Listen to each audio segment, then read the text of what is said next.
Muito obrigado pelo convite. Realmente foi uma longa espera, preocupante espera para falar aqui hoje. Mas a nossa amizade surgiu através da Andréia, a esposa do Miguel, que nos aproximou num diálogo há um ano e meio atrás, mais ou menos, né? E muitas afinidades de pensamento surgiram a partir desse encontro. E uma coisa que me chamou muita atenção é esse espírito de mestre e discípulo que o Miguel traz, essa reverência a Giussani e essa continuidade do trabalho. Isso é algo que hoje em dia se perde de uma maneira fantástica no universo humano. Talvez a maioria das pessoas elas vão se minimizando justamente pela ausência desse mestre, pela falta de um mestre. E talvez não consigam ir muito adiante justamente por isso. Isso no Miguel é algo realmente admirável, raro de se achar hoje em dia. E esse livro, que fala da experiência elementar, honestamente falando, não é minha área, eu sou um jornalista, não sou psicólogo. Fui convidado pelo Miguel para falar do pensamento budista, que é a minha prática, a respeito desse livro, e trouxe então essa contribuição do pensamento budista para essa visão da experiência elementar. O livro realmente chama muita atenção, porque o budismo tem várias fases. Tem o princípio, que a gente pode chamar de um budismo primitivo, mas tem um fundamento que é praticamente o último ensino de Siddhartha, que é o Sutra de Lotus. Esse Sutra de Lotus estudado hoje é um tratado, um profundo tratado de psicologia humana, de como cuidar do outro, como tratar o outro, como enxergar o outro, como ponto de partida para você também se construir como um bom ser humano, um excelente ser humano. Então, quando a gente fala de budismo, falamos de Buda, talvez dentro da cultura ocidental isso seja algo um pouco desconhecido, mas Buda, até desmistificando o sentido de Buda não é algo transcendental, mas um grande ser humano. Um ser humano no ápice de toda a sua humanidade. Esse é o sentido mais próprio para Buda, né? E quando Giussani define experiência elementar, coloquei aqui uns trechos que talvez sintetizem essa ideia.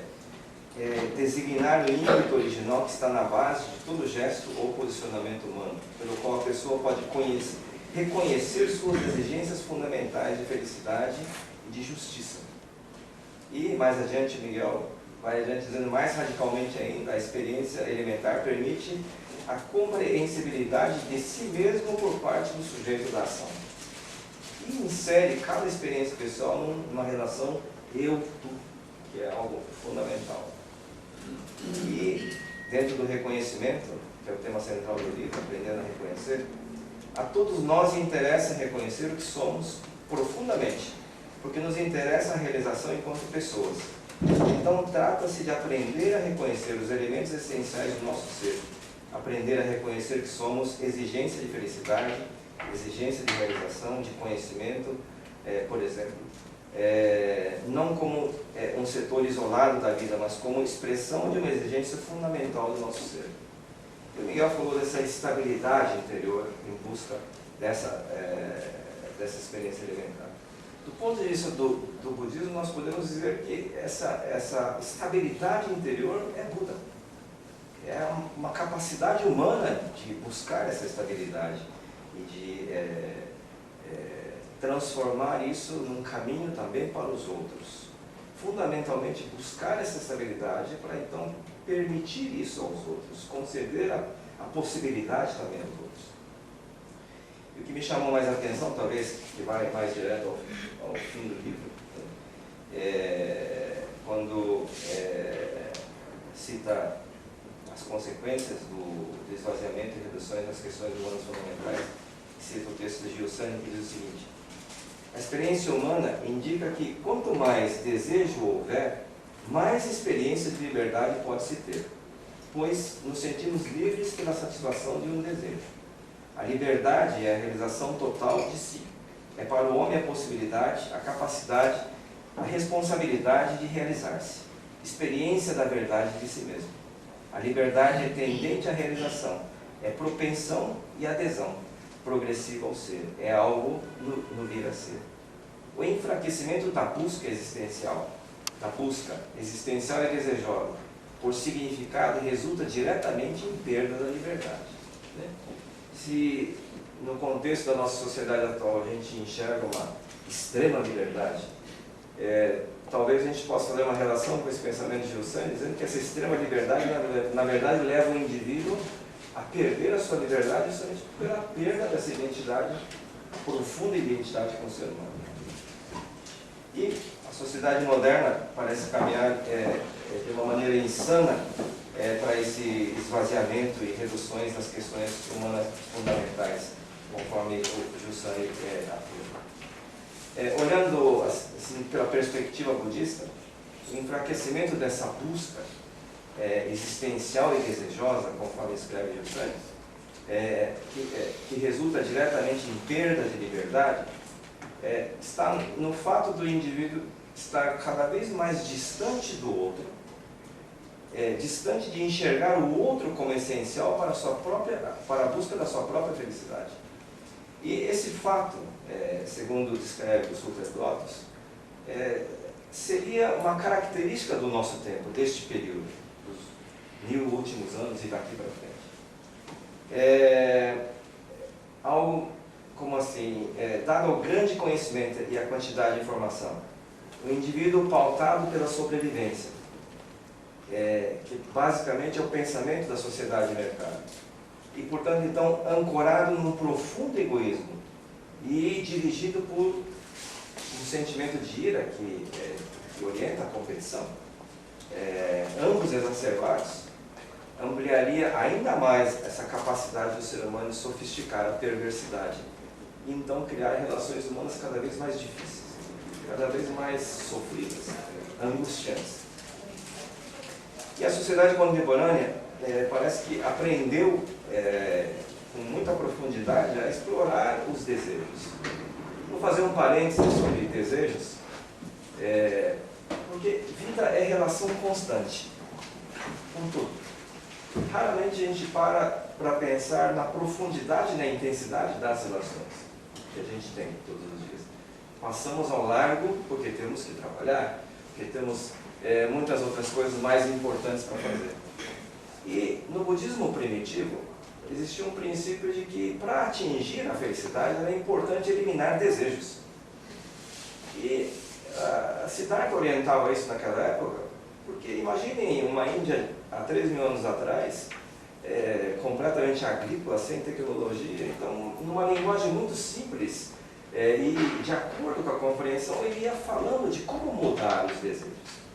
E o Sutra de Lotus, que é uma obra final de Siddhartha, já encara o desejo de uma outra maneira, dizendo que o desejo é algo muito importante. Mas qual é a qualidade desse desejo? O que você realmente deseja? E que o desejo mais profundo do ser humano não é por matéria ou por simplesmente viver bem, mas que seria a felicidade, encontrar essa estabilidade e encontrar uma saída para a angústia, que é viver sempre concorrendo, sempre buscando uma alternativa para a concorrência. E a sociedade contemporânea parece que aprendeu a explorar em profundidade essa questão dos desejos e direcioná-los não como valores essenciais da humanidade, mas como forma de sustentar um mercado sempre rolante, transformando, por exemplo, necessidades primárias de sobrevivência em valores mais importantes do que o sentido da própria vida e transformando a própria sobrevivência em objetivo final e não a felicidade da pessoa.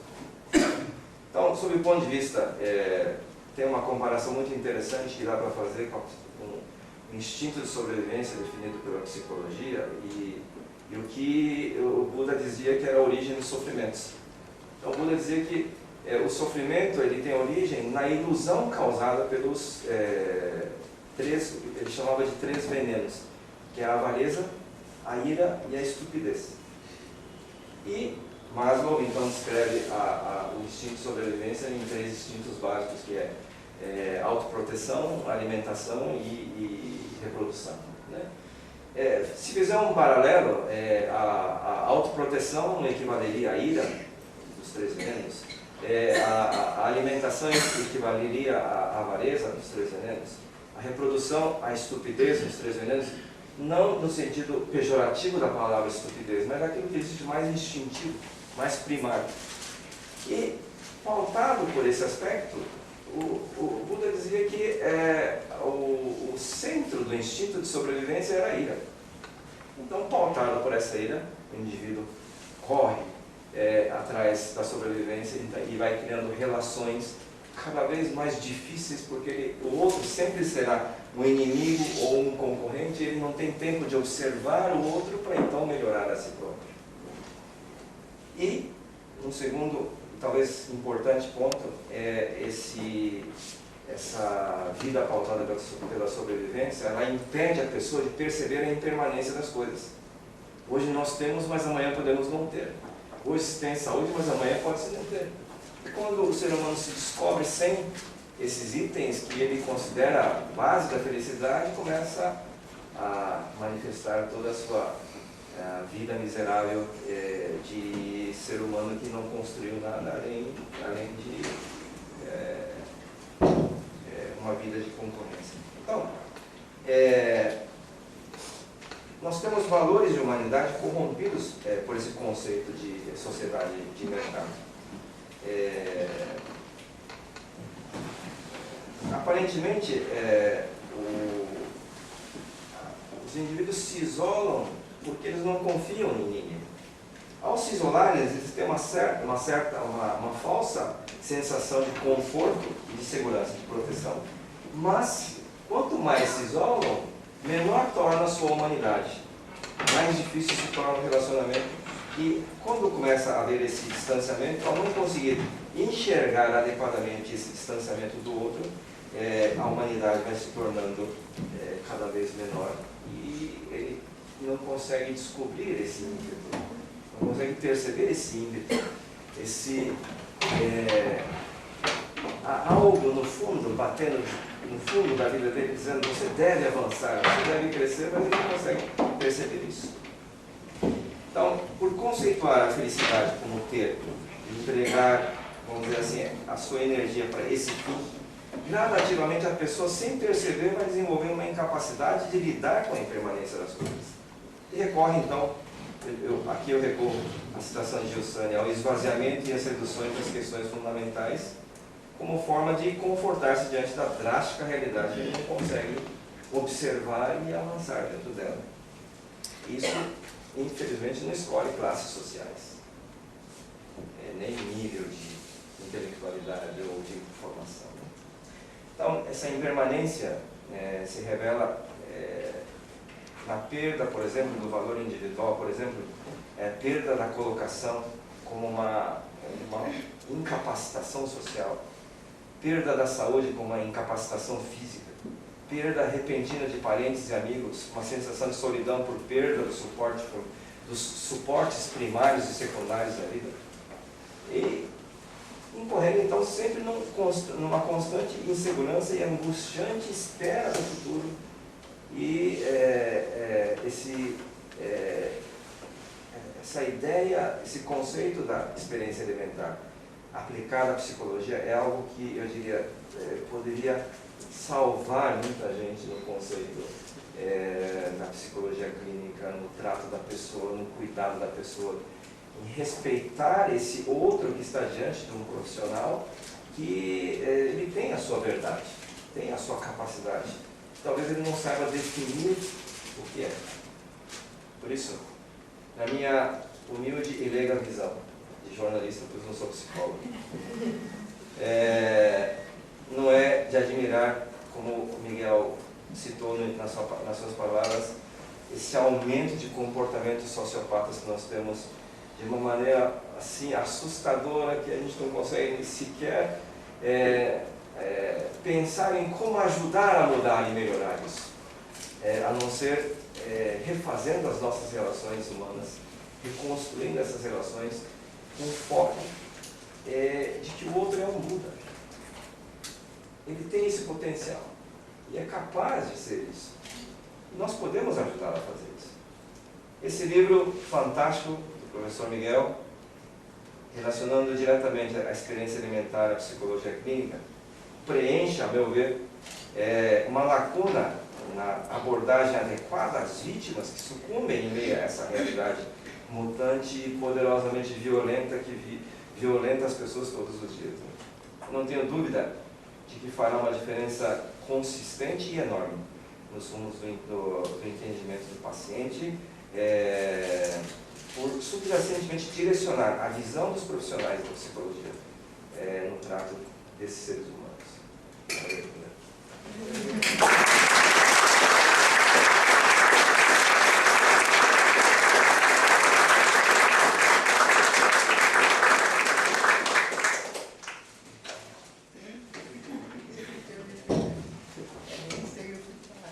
Eu sei o que falar, não é nada do que você falou, nem nada do que eu falei.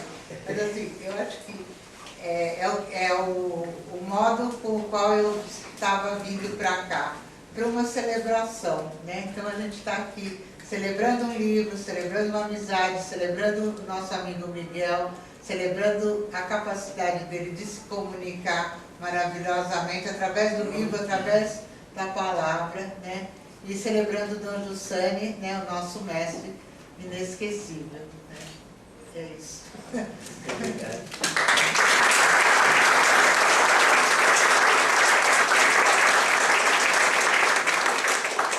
Como é mesmo uma celebração, nós vamos tomar vinho lá em cima.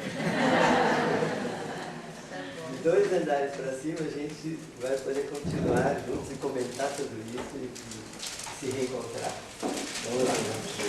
Obrigado.